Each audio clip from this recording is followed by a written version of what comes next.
নমস্কার, সুরজিৎ মান্না ক্রিয়েশনস চ্যানেলের পক্ষ থেকে তোমাদের সবাইকে সুস্বাগতম। আশা করি তোমরা সকলে ভালো এবং সুস্থ আছো। আমি তোমাদের জন্য এই ভিডিওটিতে তুলে ধরছি 2025 সালের ক্লাস 8-এর রায় ও মার্টিন প্রশ্নবিচিত্রা থেকে থার্ড ইউনিট টেস্ট তথা ফাইনাল পরীক্ষার জন্য ইতিহাসের 4 নম্বর প্রশ্নপত্রের সেটটি সম্পূর্ণ সমাধান করছি। এর আগে আমি ইতিহাসের 1 থেকে 3 নম্বর সেট আলোচনা করে দিয়েছি, তার সঙ্গে ভূগোলের 1 থেকে 5 নম্বর সেট আলোচনা করে দিয়েছি। তোমরা ওই ভিডিওগুলো দেখতে চাইলে আমার চ্যানেলের প্লে লিস্টে গিয়ে দেখে নাও, না হলে এই ভিডিওর ডেসক্রিপশনে তার লিঙ্ক দেওয়া আছে, ওখানে ক্লিক করেও দেখে নিতে পারো। তার আগে তোমাদের কাছে অনুরোধ, তোমরা ভিডিওটি না টেনে পুরোটা দেখো। ভিডিওটি কেমন লাগলো কমেন্ট করে জানিও, ভিডিওটিতে লাইক দাও এবং শেয়ার করো, এবং চ্যানেলে নতুন হলে চ্যানেলটিকে সাবস্ক্রাইব করে চ্যানেলের সঙ্গে যুক্ত হয়ে যাও।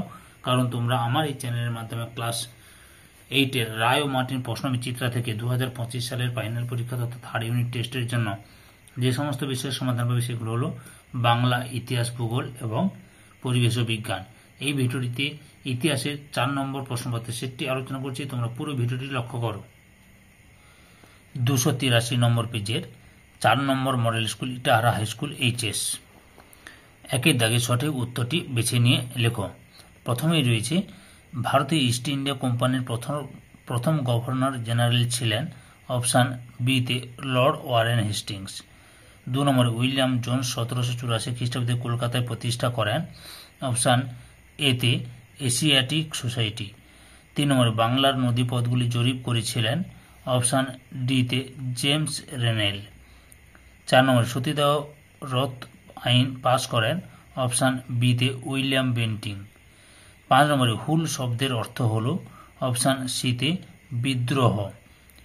6 নম্বরে নীল দর্পণ নাটকটি লেখেন অপশান সিতে দীনবন্ধু মিত্র। 7 নম্বরে ভারত সভার সঙ্গে যুক্ত ছিলেন অপশান সিতে সুরেন্দ্রনাথ বন্দ্যোপাধ্যায়। 8 নম্বরে বাংলা বিভাজনের উদ্যোগ গ্রহণ করেছিলেন অপশান এতে লর্ড কার্জন।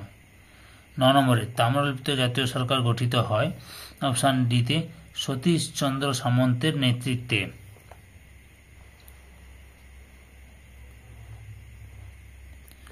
এরপরে রয়েছে 10 নম্বরে 1924 খ্রিস্টাব্দে কলকাতা কর্পোরেশনের মেয়র হন অপশান সিতে চিত্তরঞ্জন দাস।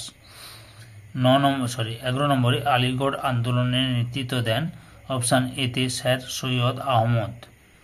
12 নম্বরে পাকিস্তান রাষ্ট্রের কথা প্রথম বলেন অপশান এতে চৌধুরী রহমত আলী। 13 নম্বরে স্বাধীন ভারতের সংবিধানের মূল রূপকার হলেন অপশান এতে বি.আর. আম্বেদকর।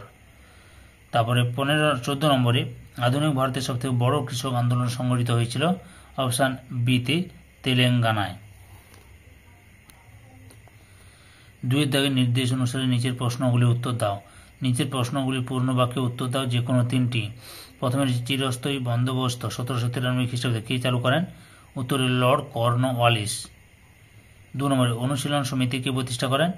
সতীশচন্দ্র বসু। 3 নম্বরে গণপরিষদের স্থায়ী সভাপতি কে ছিলেন?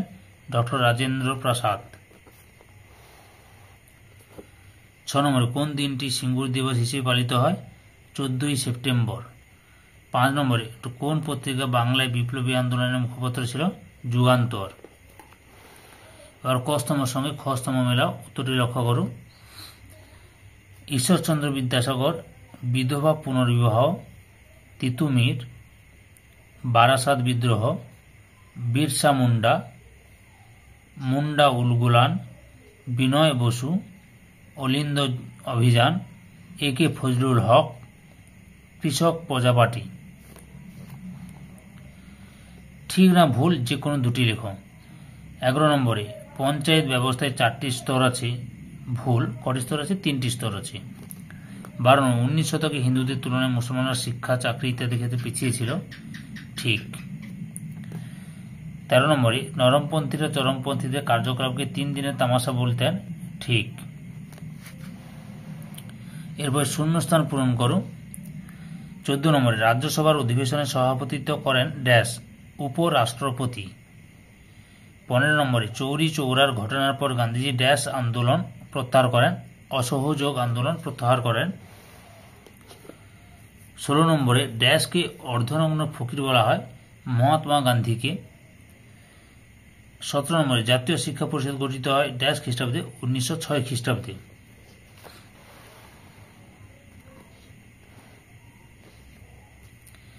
এরপর বিমানন শব্দটি খুঁজে বের করে যে কোনো দুটি, মাদ্রাজ, বোম্বাই, কলকাতা, পাঞ্জাব। এখানে পাঞ্জাবটি বিমানন শব্দ, কারণ এটি রাজ্য। 9 নম্বরে লালা রাজপথ রায় বালগঙ্গাধর বিপিন পাল, দাদাভাই নৌরোজি। এখানে দাদাভাই নৌরোজি হবে নরমপন্থী দলের নেতা।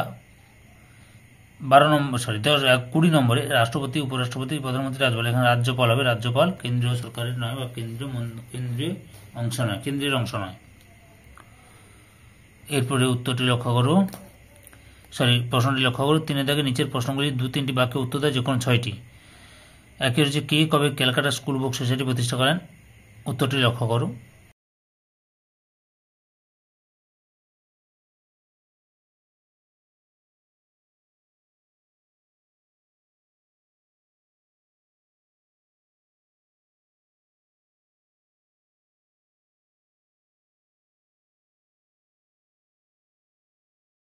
দু নম্বরে মেকলে মিনিট কি?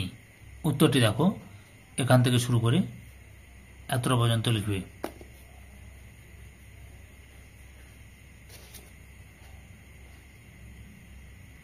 3 নম্বরে স্বরাজপন্থী কাদের বলা হয়? উত্তরটি দেখো, এখান থেকে শুরু করবে,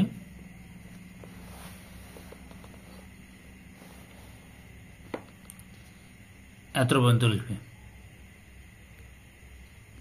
পরের প্রশ্ন, র্যাডক্লিফ লাইন কি? উত্তরটি দেখো, এখান থেকে শুরু করে এতটা পর্যন্ত লিখবে।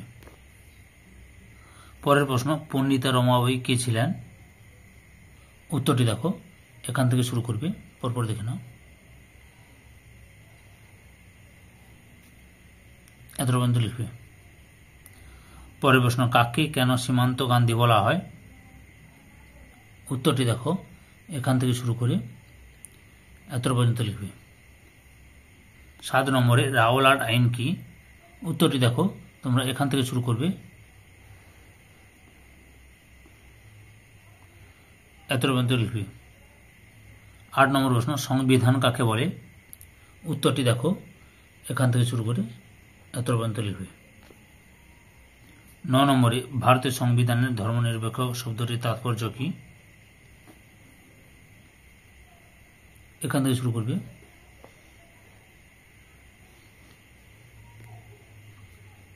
এতটা পর্যন্ত লিখবে।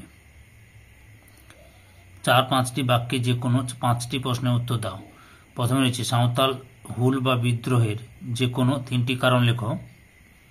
লক্ষ্য করো, এখানে কিন্তু 2টি কারণ দেওয়া আছে। এখান থেকে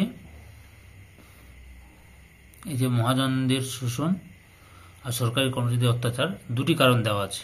3টি কারণও দেওয়া আছে, আমি দেখাচ্ছি, লক্ষ্য করো। এই যে 3টি কারণ দেখো, এই যে 3টি কারণ ব্লু কালিতে লেখা আছে। পরের প্রশ্ন, 1857 খ্রিস্টাব্দে মহাবিদ্রোহের যে কোনো 3টি কারণ লেখো। দেখো, আমি শুধু তোমাদের রাজনৈতিক কারণগুলি দেখাচ্ছি, তোমরা যদি অন্যান্য কারণগুলি রয়েছে মহাবিদ্রোহের সামাজিক কারণ, আচ্ছা আমি রাজনৈতিক কারণটা দেখিয়ে তারপর বলছি।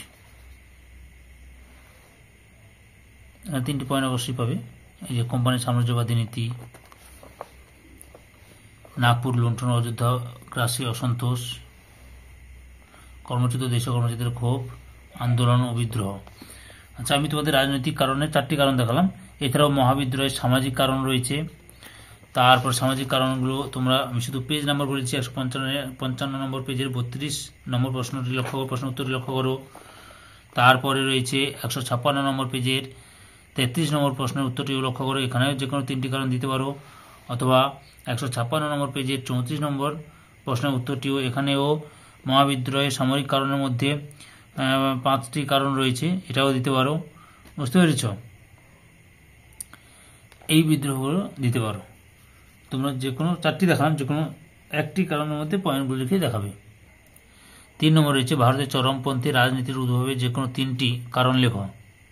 উত্তরটি দেখো, এখান থেকে শুরু করবে,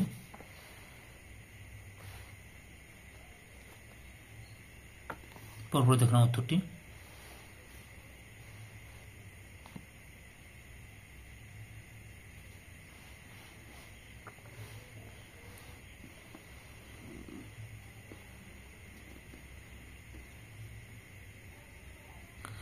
4 নম্বর রয়েছে টিকা লেখন ও বিদ্রোহ।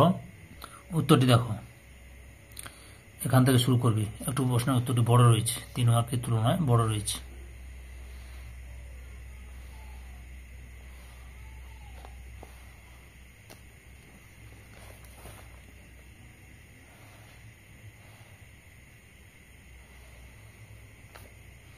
এত পর্যন্ত লিখবে। পরের প্রশ্ন, টিকা লেখো সাইমন কমিশন বিরোধী আন্দোলন। উত্তরটি দেখো, এখান থেকে শুরু করবে।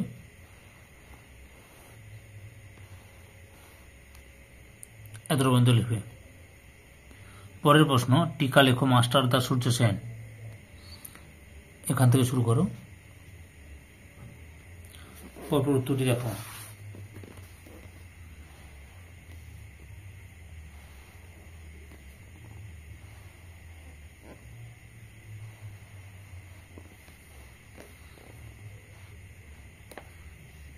এত পর্যন্ত লিখবে। 7 নম্বর রয়েছে মুসলিম লীগের লাহোর অধিবেশনের তাৎপর্য কি। উত্তরটি লক্ষ্য করো, এখান থেকে শুরু করবে।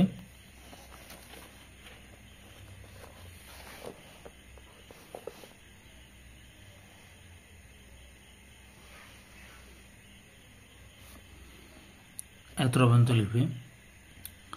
পরের প্রশ্ন, টিকা লেখো ভারতের রাষ্ট্রপতি।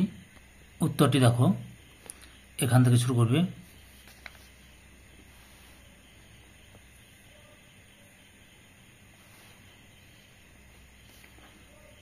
এত পর্যন্ত লিখবে।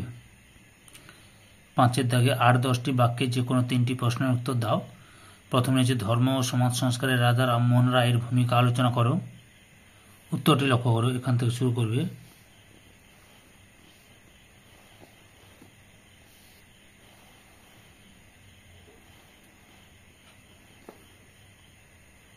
এতটা পর্যন্ত লিখবে। 2 নম্বরে রয়েছে ভারতীয় মুসলিমদের সংস্কার সাধনে স্যার সৈয়দ আহমদ খানের ভূমিকা আলোচনা করো। উত্তরটি তোমরা এখান থেকে শুরু করবে।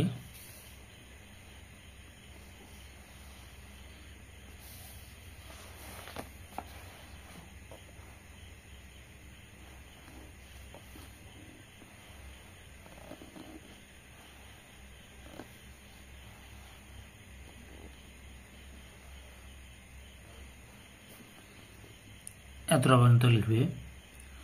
3 নম্বরে রয়েছে ভারতীয় কংগ্রেসের প্রথম পর্বের নেতৃবৃন্দকে নরমপন্থী বলা হয় কেন। এখান থেকে শুরু করো।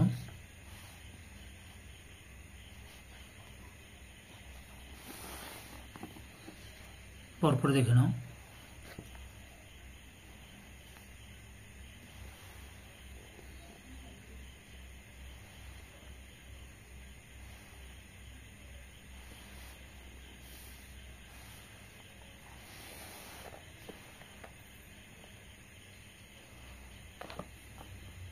এতটা লিখবে। 4 নম্বরে বঙ্গভঙ্গের পেছনে ব্রিটিশ সরকারের কি যুক্তি ছিল, এর পেছনে প্রকৃত উদ্দেশ্য কি ছিল। উত্তরটি দেখো, এখান থেকে শুরু করবে।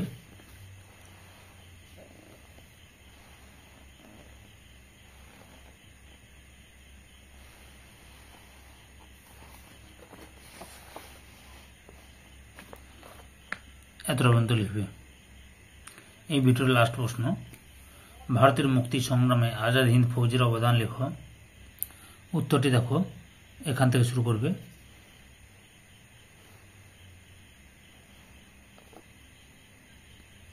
লক্ষ্য করো।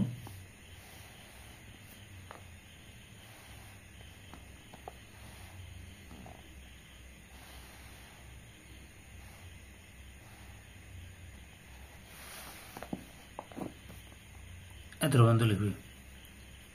ধৈর্য সহকারে সম্পূর্ণ ভিডিওটি দেখার জন্য তোমাদের সবাইকে অসংখ্য অসংখ্য ধন্যবাদ। আজকে এই পর্যন্ত। পরবর্তী ভিডিওতে আবার দেখা হবে। Tata, bye bye.